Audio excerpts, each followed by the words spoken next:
দেখুন বন্ধুরা, প্রস্তুত হয়ে গেছে পটল আলু চিংড়ি দিয়ে।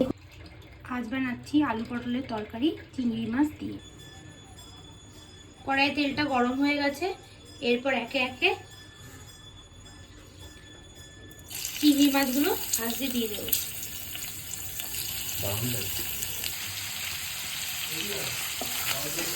ভাজা হয়ে গেছে চিংড়ি মাছগুলো, এরপর আমি তুলে নিয়ে এর মধ্যে আলুগুলো আর পটলগুলো একে একে ভাজতে বসিয়ে দেবো।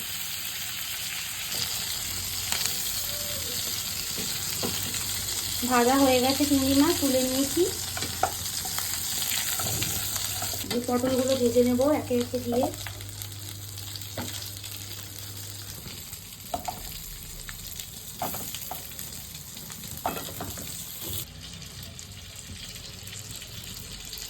হলুদ দিয়ে দেবো,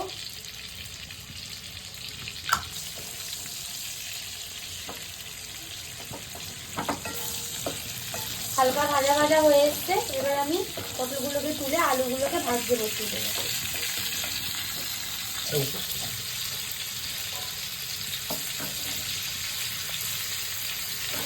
আলুগুলো দিয়ে দিলাম, নেড়ে চেড়ে নেবো। এবার আধা ভাজা হয়ে আসলে আলুটা আমি তুলে নেব।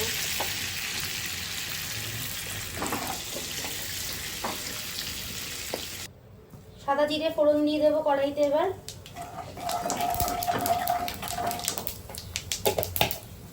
কুচিয়ে রাখা পেঁয়াজ, টমেটো, লঙ্কা একসাথে দিয়ে দেব কড়াইতে ভাজতে।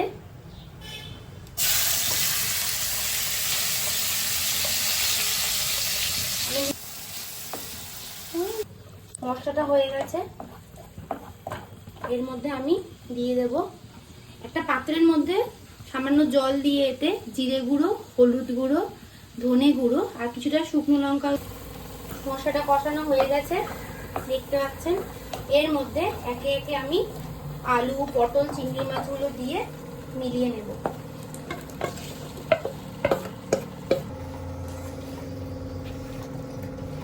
হয়ে গেলে দিয়ে দেব সামান্য চিনি,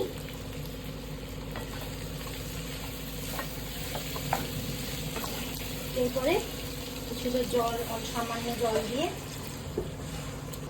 সামান্য শাহি গরম মশলা দিয়ে